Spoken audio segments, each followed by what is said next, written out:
Olá, meu povo, tudo bem? Tudo bem com vocês? Tudo tranquilo? Conseguiram descansar aí nesses 15 dias de férias? Olha, eu espero que sim, eu sei que foi curto tempo, mas também foi suficiente, ou pelo menos foi importante, para que pudéssemos recarregar as nossas baterias e voltarmos com tudo para este segundo semestre, tudo bem? Sou o professor Vitorino Rodrigues, língua portuguesa para o 8º ano, você já me conhece, tá bom? E vamos trabalhar hoje a seguinte habilidade: ler e compreender entrevista, enquete, Código Nacional de Trânsito, abaixo-assinado, carta aberta, considerando a situação comunicativa e o tema do texto. Esse ou essa é a habilidade, mas nós vamos trabalhar especificamente com o gênero entrevista. Mas, a propósito, o que é uma entrevista? Vocês já leram alguma entrevista? Já assistiram a alguma entrevista? Então, nós já sabemos que o gênero é entrevista, então vamos ver agora, relembrar, não é, aquilo que já aprendemos ao longo de séries anteriores sobre esse gênero que nós já estudamos, na verdade, nós já assistimos ou lemos, né, alguma entrevista. Vamos lá. Gênero informativo ou opinativo. O que significa dizer? Ora, que quando alguém vai dar uma entrevista, ele vai informar sobre um determinado tema ou dar uma opinião sobre um determinado assunto. É por isso que ele é convocado, ou ela é convocada para essa entrevista, porque ela tem alguma coisa a nos falar. E pode ser uma informação ou pode ser uma opinião. Presença de entrevistador e entrevistado. Sim, eu vou entrevistar a diretora da nossa escola.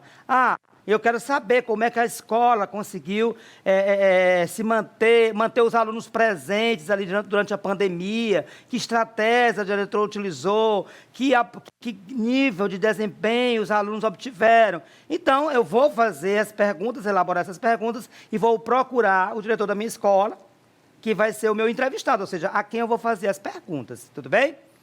Linguagem dialógica e oral. Ora, se eu tenho uma conversa, eu tenho um entrevistador que faz a pergunta e o teu entrevistado que responde, isso é um diálogo, é uma conversa. Principalmente, professor, mas eu não vou pensar todas as perguntas e ele vai responder minhas perguntas? Sim, é verdade, mas necessariamente não são todas. Primeiro que normalmente nós elaboramos várias perguntas para ter ali, né, uma margem. Vamos dizer que as respostas sejam bem rápidas, você precisa de um tempo para aquela entrevista, vamos dizer que seja para um programa de TV que tem um tempo certo. Aí eu preciso ter sempre ali uma carta na manga. Também tem outra questão, é que no meio da conversa surgem outras perguntas, tá? O entrevistado me traz uma informação que talvez eu não sabia daquilo, e aí eu vou querer saber um pouco mais, eu vou fazer outras perguntas, então isso é o diálogo, é como a conversa que nós temos com os nossos amigos, com os nossos pais, enfim, a nossa família, é esse que é. Você diz uma coisa para alguém, e esse alguém também te diz alguma coisa, e assim se estabelece o diálogo. E é oral, porque é uma conversa, tá? É oral, através da fala. Claro, existem as entrevistas dos jornais, as revistas escritas, mas normalmente elas partem de uma oralidade, ou seja, eu converso com alguém, eu gravo aquela entrevista para que depois eu possa transcrevê-la, ou seja, copiar tudo que a pessoa falou, eu copio de forma fidedigna, do jeito que ele me respondeu, coloco no papel, e aí, depois, sim, eu posso publicar aquele texto no jornal, no site, enfim, tá bom?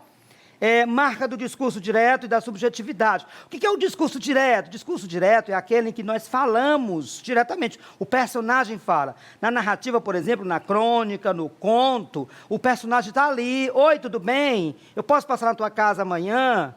Quer dizer, é o personagem que está falando, não é o narrador. O personagem ligou para a casa da sua mãe e perguntou se poderia passar na casa dela. Aí eu estou falando por alguém. Não é direto, o personagem fala, o entrevistado está ali e vai dizer o que ele quer, o que ele pensa sobre aquele assunto. Por isso que é discurso direto.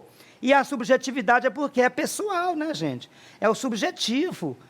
A pessoa vai falar ali de acordo com o que ele pensa, com o que ele estudou, com o que ele leu, né? Mas é por um filtro pessoal, subjetivo. Tivo, ou seja, se eu for perguntar uma pessoa X, entrevistar sobre um assunto, ele vai me dar respostas X.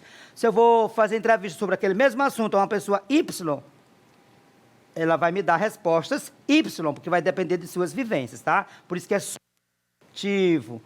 Mesclagem de linguagem formal e informal. Ora, se é uma conversa, se é um diálogo, é natural que você está ali, conversando diretamente com a pessoa. Então, é natural que você tenha marca da oralidade. Não foi isso mesmo?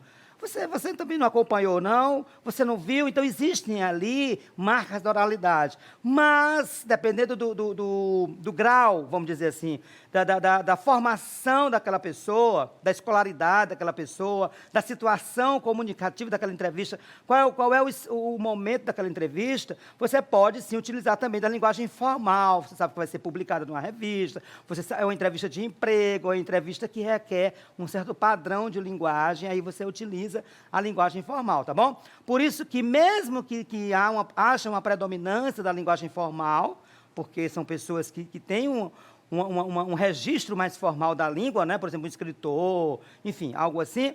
No entanto, lá pelo meio da conversa, vai acontecer de aparecer marcas de oralidade, né? Ou seja, da linguagem informal, tá?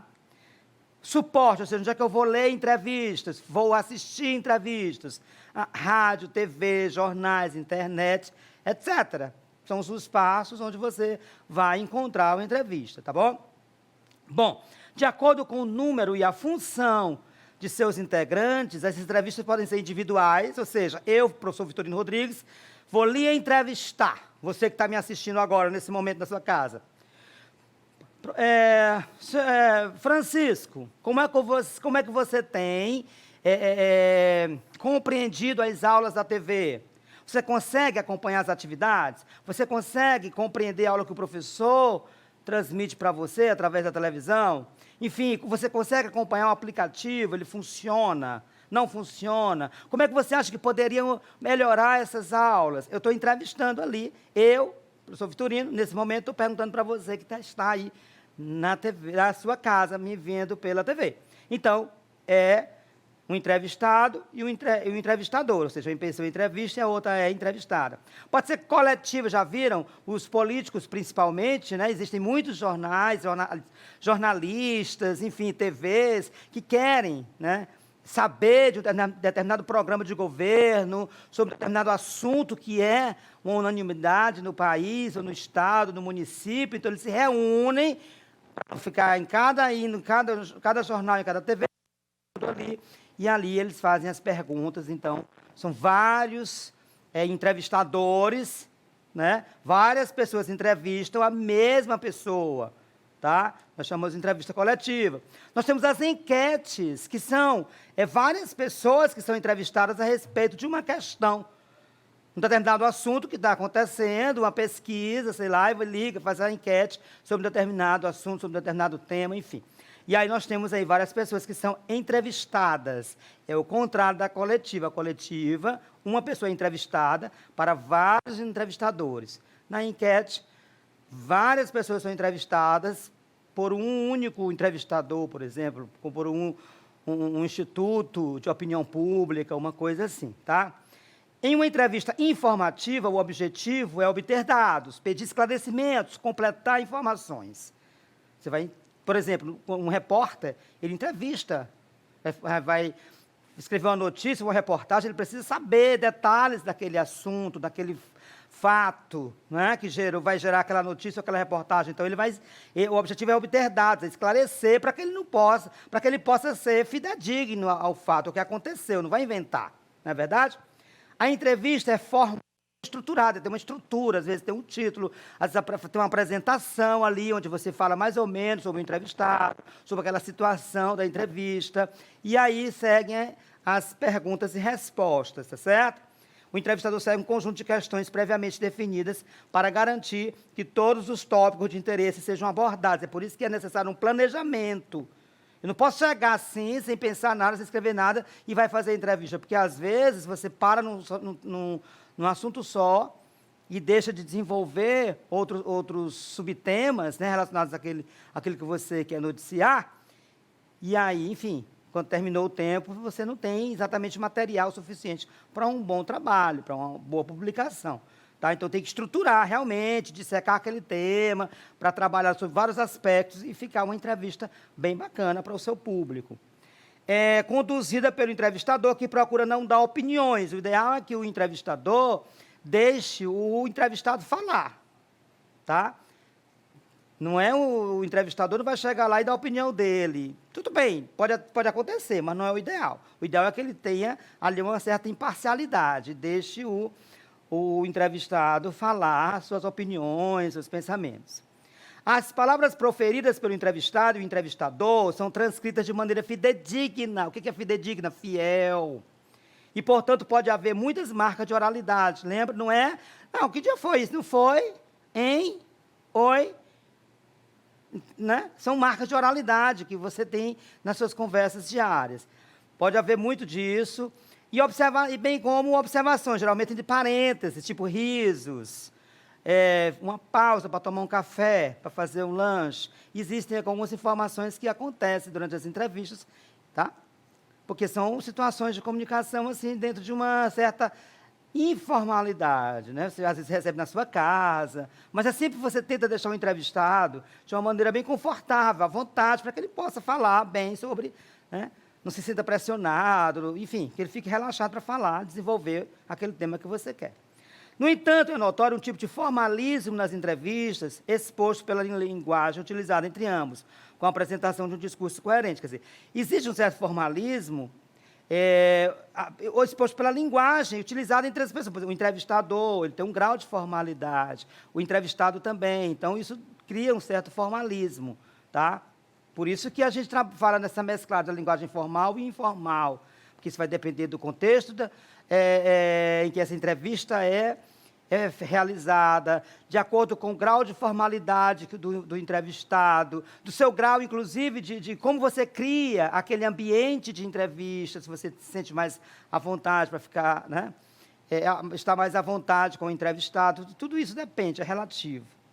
Em uma entrevista-diálogo, o objetivo é buscar experiências pessoais, com foco no lado cotidiano das atividades do entrevistado. Geralmente, alguém que se destaca em uma área do conhecimento das artes, um cantor, por exemplo, um escritor. Alguém vai fazer um show aqui em Teresina, você vai entrevistar. Aí você quer saber sobre o show, mas às vezes quer saber também sobre a vida pessoal daquele artista, né?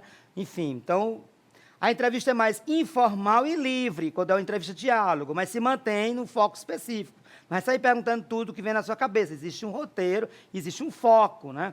Tá bom? Nesse tipo de entrevista, pode-se estabelecer trocas em um diálogo entre entrevistador e entrevistado, ou seja, aí há uma certa informalidade maior e há uma troca, o entrevistador pode até, de repente, fazer uma opinião, esse último CD é muito bom, ele traz umas músicas assim, não sei o quê, e tal, você acaba que há uma troca ali. Pode haver esse grau de informalidade maior, tá bom? Bom, resumindo, o gênero, intenção principal, divulgar informações, depoimentos ou opiniões a respeito de um assunto para um público determinado, essa é a finalidade, a intenção principal, quer dizer, ou eu divulgo a informação, ela é informativa, ou um depoimento, uma opinião, aí é mais opinativo, a respeito de um assunto para um público determinado. Qual é o leitor? Depende, né? Depende do assunto e do veículo que é publicado. Se é uma revista teen, adolescente, então vai ter um público mais adolescente, vai ter uma linguagem mais adolescente, vai ter toda uma estrutura ali. Se é uma revista infantil, se é uma revista técnica, então isso vai depender do assunto e do veículo, ou seja, do suporte onde você vai publicar aquela entrevista. A organização, um título, normalmente você bota um título, porque aquilo, de alguma maneira, antecipa o tema que você vai abordar, já pode atrair o leitor, né? A apresentação, você traz ali um brief, um resumo, mais ou menos, sobre o entrevistado, enfim, sobre uma situação ali daquela entrevista, perguntas e respostas. Linguagem formal ou informal, de acordo com o perfil do entrevistado. Nós vamos ler, por exemplo, daqui a pouco, a entrevista com a escritora Clarice Lispector. Então, é uma escritora renomada. Então, isso faz com que você tenha uma linguagem mais formal até. Mas, mesmo assim, vai haver marcas de informalidade, porque é uma entrevista, tá? depende de onde é publicada e o leitor a quem se destina. Então, tudo isso, a linguagem vai depender. Como eu falei antes, se você vai publicar uma revista, uma entrevista numa revista teen, o adolescente, você vai utilizar uma linguagem mais própria do adolescente, né? Bom, situações comunicativas. Com que tipos de entrevista, em que situações nós fazemos? Uma entrevista de emprego, você vai ali, quer trabalhar, vai àquela loja, faz aquela entrevista. Uma entrevista de diálogo, um bate-papo, um artista, o diretor da sua escola, enfim, algo mais informal. Parte de notícias e reportagens, como eu disse antes, se você vai noticiar um fato, você precisa colher informações, obter dados para aquilo. E, para isso, você vai entrevistar as pessoas que estão envolvidas naquela situação, né? Enquetes, como eu disse, né, quando várias pessoas são consultadas sobre um determinado assunto. Coletivas, quando eu tenho o quê? Vários entrevistadores para um único entrevistado. Ok? Bom, o texto de fluência dessa semana é o texto uma entrevista com a Clarice Lispector, tá? Vamos confirmar todas essas características que vimos sobre o gênero entrevista. Será que nós conseguimos identificar? Vamos lá. Não conversamos antes e disponho apenas de 23 minutos. Estou completamente desconcertado. Fico 1 minuto em silêncio fitando Clarice. Estou oco, vazio, não sei o que dizer. Clarice me olha, curiosa, mas vigilante, defendida. Sou o senhor do castelo e, prepotente, guardo comigo a chave desta prisão. Ninguém pode entrar ou sair sem meu expresso consentimento. Todos devem se submeter à minha autoritária vontade. Bom, isso aqui é um breve texto que aparece. Observe que aqui fala quem é a entrevistada, que é a Clarice Lispector, fala como ela está ali, como ele, entrevistador, se encontra, talvez tímido diante dessa grande escritora, mas, ao mesmo tempo, ele tem a chave, quer dizer, ele que vai entrevistar, ele que tem as perguntas, ele que vai saber o que falar. Então, de alguma maneira, ele se apresenta como nesse poder, não é verdade?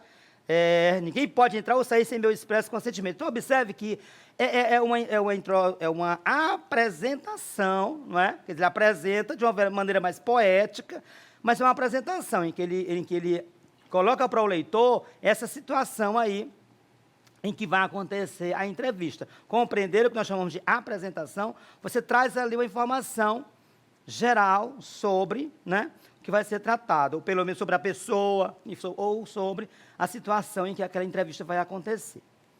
Bom, Clarice Lispector, de onde veio esse Lispector? Aí nós temos quem? Quem está aí? Essa pergunta, então, o entrevistador faz a pergunta para a entrevistada, que é a Clarice Lispector, e ela responde. É um nome latino, não é? Eu perguntei a meu pai desde quando havia Lispector na Ucrânia. Ele disse que há gerações e gerações anteriores. Eu suponho que o nome foi rolando, perdendo algumas sílabas, e foi formando outra coisa que parece lis e peito, em latim. É um nome que, quando eu escrevi meu primeiro livro, Sérgio Milliet, eu era completamente desconhecida, é claro. Diz assim, essa escritora de nome desagradável, certamente um pseudônimo. Não era meu nome mesmo. Então, observe que nós temos aí a pergunta e a resposta, ou seja, estrutura de pergunta e resposta que nós falamos antes, né? Continuando. Há alguém na família Lispector que chegou a escrever alguma coisa? Eu soube ultimamente, para minha enorme surpresa, que minha mãe escrevia. Não publicava, mas escrevia. Eu tenho uma irmã, Elisa Lispector, que escreve romances. E tem outra irmã chamada Tânia Kaufmann, que escreve livros técnicos. Nas raras entrevistas que você tem concedido, surge quase que necessariamente a pergunta de como você começou a escrever e quando. Antes de 7 anos, eu já fabulava, já inventava histórias, por exemplo. Inventei uma história que não acabava nunca. Quando comecei a ler, comecei a escrever também pequenas histórias. Então, observe que nós mantemos a estrutura de perguntas e respostas, tá? Ok? Vamos a uma perguntinha sobre esse texto, para saber se estamos craques. Releia o trecho abaixo, retirado da entrevista com a Clarice Lispector. É um nome latino, não é? Eu perguntei a meu pai desde quando havia Lispector na Ucrânia. Eu soube ultimamente, para minha enorme surpresa, que minha mãe escrevia. Eu tenho uma irmã, Elisa Lispector, que escreve romances, e tenho outra irmã, chamada Tânia Kaufmann, que escreve livros técnicos. Os trechos destacados acima são exemplos de linguagem formal. Os dois apresentam linguagem formal, observe, é o nome latino, não é? Esse não é, ou né, como falamos diariamente, isso é um traço de informalidade, de conversa. Então, a letra A não responde, porque ele quer saber sobre os dois trechos, não é verdade? Informal. Bom, o primeiro trecho sim, mas vamos ver o segundo? Eu tenho uma irmã, Elisa Lispector, que escreve romances. E tenho outra irmã, chamada Tânia Kaufmann, que escreve livros técnicos. Olha, aqui a linguagem é formal, tá? Então, os trechos destacados acima são exemplos de linguagem. Se eu colocar apenas formal, está errado, porque nós temos o primeiro trecho que é informal. Se eu responder a letra B, informal, está errado, porque eu tenho o segundo trecho, que é linguagem formal. Então, não abrange os dois exemplos. Técnica não é. Então, vai ser linguagem informal e linguagem formal na ordem que aparece. Compreender o que nós chamamos aí de marca de oralidades, não é, por exemplo, a estrutura de perguntas e respostas, a apresentação. Bom, eu não sei se conseguiremos comentar as duas questões próximas, mas vamos lá. Anderson da Silva trilhou um longo caminho até se tornar um ídolo. Nascido em São Paulo em 14 de abril de 1975, teve de lidar cedo com a separação dos pais. Sem condições financeiras de criá-lo, a mãe e a avó o deixaram aos cuidados de Edith, tia e madrinha, que ele trata como mãe em Curitiba, para onde se mudou aos 4 anos. Então, observe, nós temos aqui um trecho da entrevista do Anderson Silva, que vai falar um pouco aí sobre o caminho dele até se tornar um ídolo, onde ele nasceu, teve de lidar cedo com a separação dos pais, sem condições financeiras de criá-lo, a mãe e a avó deixaram com Edith, que é a tia madrinha, que ele trata como mãe em Curitiba. Então, esse trecho aí aparece como introdução da entrevista. Tem como finalidade o quê? Apresentar a situação financeira do entrevistado, essa é a função, dizer que apresentar como ele está financeiramente. Listar todos os parentes próximos do entrevistado. Será que ele só tem a Edith e os pais que são citados aí? A tia? Não, a mãe, a avó? Será que são apenas essa a família dele? Apresentar dados gerais sobre a vida do entrevistado, ou seja, onde ele nasceu, com quem os pais, a condição financeira que ele tinha, os pais não podiam criá-lo, foi morar com a tia, que ele chama de mãe. Então, com certeza, é a letra C, quer dizer, apresenta dados gerais. É uma apresentação do entrevistado, para que o leitor possa entender melhor, não é?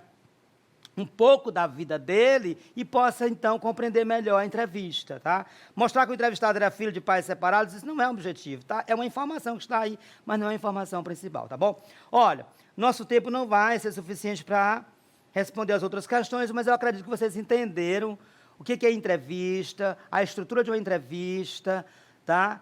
A entrevista, nós temos ali perguntas e respostas, marca da oralidade, pode ser informativa ou opinativa, tá? Nós temos que nós precisamos estudar um pouquinho o tema ali, elaborar essas perguntas. Nós sabemos que podemos encontrar as entrevistas em jornais, revistas, na televisão. Nós temos várias situações comunicativas, como a entrevista de emprego, nós temos as coletivas, as enquetes, enfim, tá?